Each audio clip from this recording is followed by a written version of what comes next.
First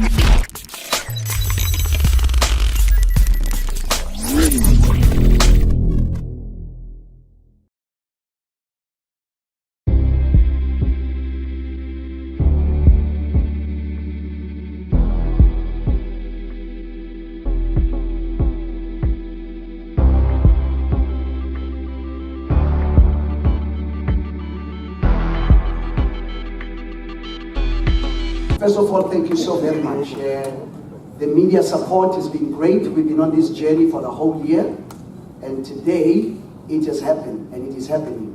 To Sismodo, thank you so very much. To you and to Nani, please stand up, because sometimes we get all the credit, but there are local people who are doing wonderful. Let's do them wonderful. Thank you so much. Who did I miss? Riabetu Molapo. Riabetu Summit here. Right at the bench, you will be speaking to young people. Yes, I'm Molapo, so hey, why not? You know, you have rooters who can be Molapo. The fourth industrial revolution, marked by unparalleled technological advancement, is bringing to the fore a lot of positives for human development, and in extension, opening up a plethora of options and opportunities for the future economic and social development of all nations. This is a time when most businesses are evolving to be entirely technology-driven and where data is king, allowing executives and managers to make smarter and faster choices than ever before. It is a time when business models are fast changing, from simple selling products and services to creating relationships with customers by personalizing these products and services to suit individual consumers, a time when one-time service is no longer an option but a requirement to stay in business.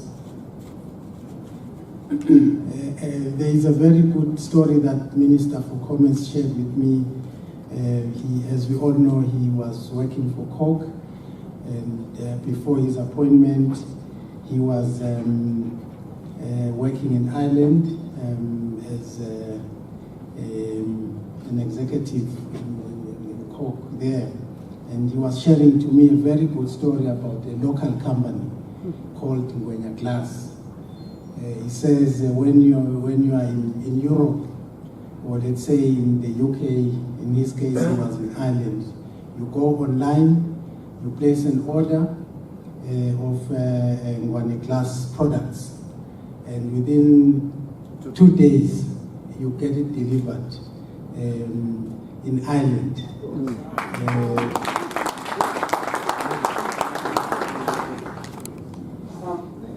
However, such technological innovation and creativity bring with it some ethical and moral concerns. It also brings anxiety about the future and security of jobs, as several studies have indicated that millions of careers will be redundant by the year 2030 because of the advancing technology brought by, among others, artificial intelligence, robotics, drones, and automation. Finding the right balance is without doubt essential in ensuring that our people derive maximum benefit from the advent of the fourth industrial revolution.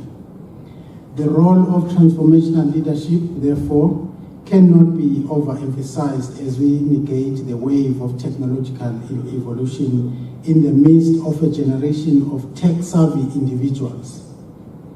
We need to develop the models of leadership that provide space of innovation and creativity to blossom the workplace, a leadership that can motivate and nurture others in a way that spurs business growth and creates new jobs and opportunities. Consequently, the fourth industrial revolution needs leaders that will promptly identify the trends that may disrupt their business models and processes, who will work in haste to exploit opportunities provided by emerging technologies to create productivity and growth while not falling victim to lack of strategic planning in a highly paced environment of ever-changing technology.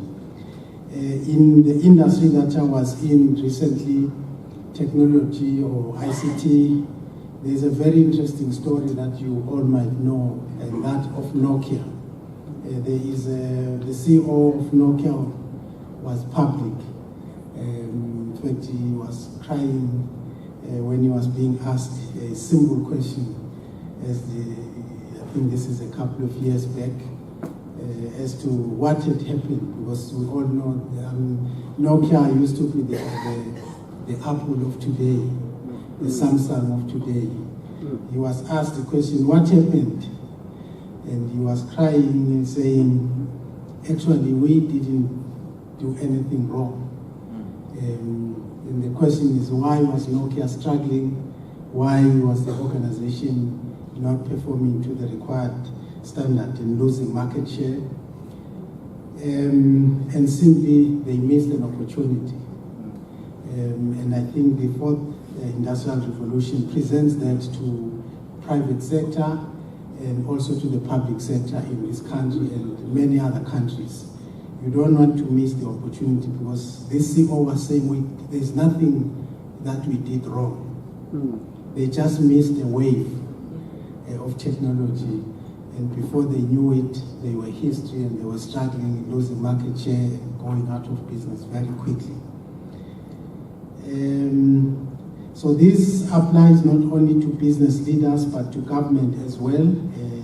The fourth industrial revolution brings changes to national economies and social services such as health, education and training.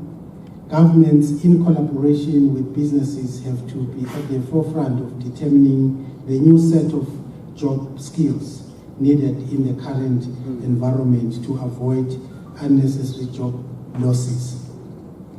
The seminar comes at a time when government is re-strategizing and re-engineering its processes to help streamline the economy of Eswatini and place resources where they will offer maximum impact in changing the lives of Eswatini.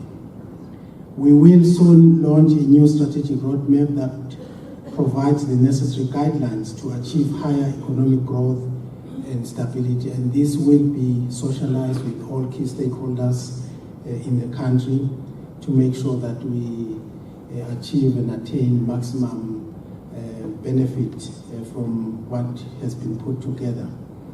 The pillars that will drive our strategy for the next 5 years include ICT, education, agro-processing, manufacturing, energy and mining, and tourism. The aim is to provide a fertile environment for business startups, growth and sustainability, to increase our revenue base, to avoid concentration risk, and to cap unnecessary expenditure by ensuring that resources are directed only to those areas with the potential to positively impact the economy. Cabinet has mandated the Minister of Information Technology and Communication to strengthen the national system of innovation in the Kingdom. This includes the development and the review of science, technology and innovation policies and strategies to help create a conducive environment for research and development and fully operationalize the Royal Science and Technology Park. Program Director, ladies and gentlemen, I'm happy to see the positive attendance to this leadership seminar. I'm even worried because bakhona in Masema office. This forum provides sufficient ground for leaders in the different spheres of our society to learn, embrace, and be proactive in addressing the needs of the next generation of leaders. My gratitude goes to the sponsors of this event, who include AOL, the Carson Group, Sun International, and Waterman. They have indeed presented themselves as true partners in the evolution and development of our people and society. I take this time to wish all of you a productive 2 days of deliberations, leadership and digital empowerment. I look forward to receiving a full report on the outcomes and recommendations of this seminar. Dr. Maluma. It gives me great pleasure on behalf of His Majesty's government to declare the 4th Industrial Revolution Leadership Seminar for the Kingdom of Eswatini officially opened.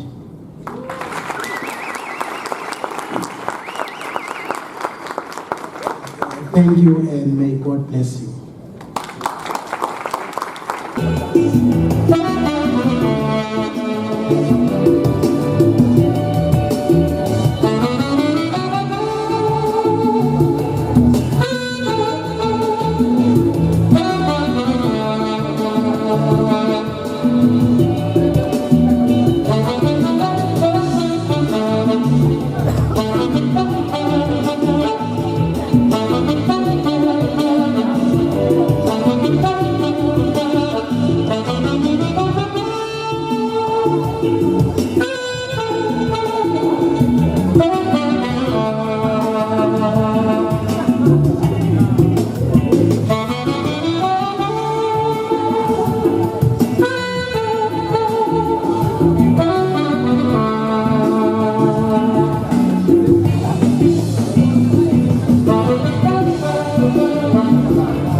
Hi, this is David Malapo, the president of the I CAN Leadership Africa.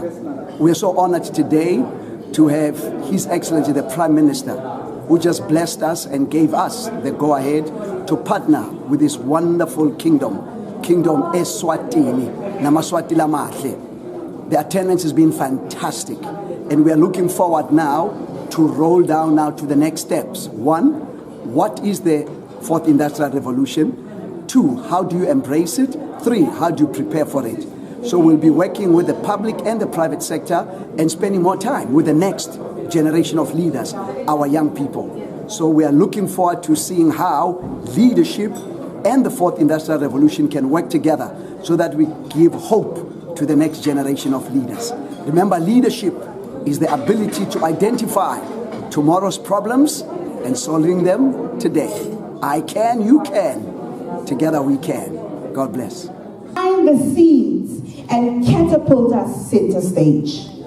If we appreciate the sense of the moment that we have as a people, this, ladies and gentlemen, is the bridge, and in my opinion, the last bridge that we can use to cross over. Talk about disruption. And I just disrupted your whole formal, solid what. And this is how generally us young people are right now. In your companies that you're leading at this moment, this is how we are. Ethiopians and other world leaders do not know my country. Yeah. And I felt a lot of pain from that. Because it may be small, but we're still in one continent and we're in one whole. So I'm expecting everyone to know us. And for me, I had a wish that I wanted to show them who truly Swaziland is and how and what we can do.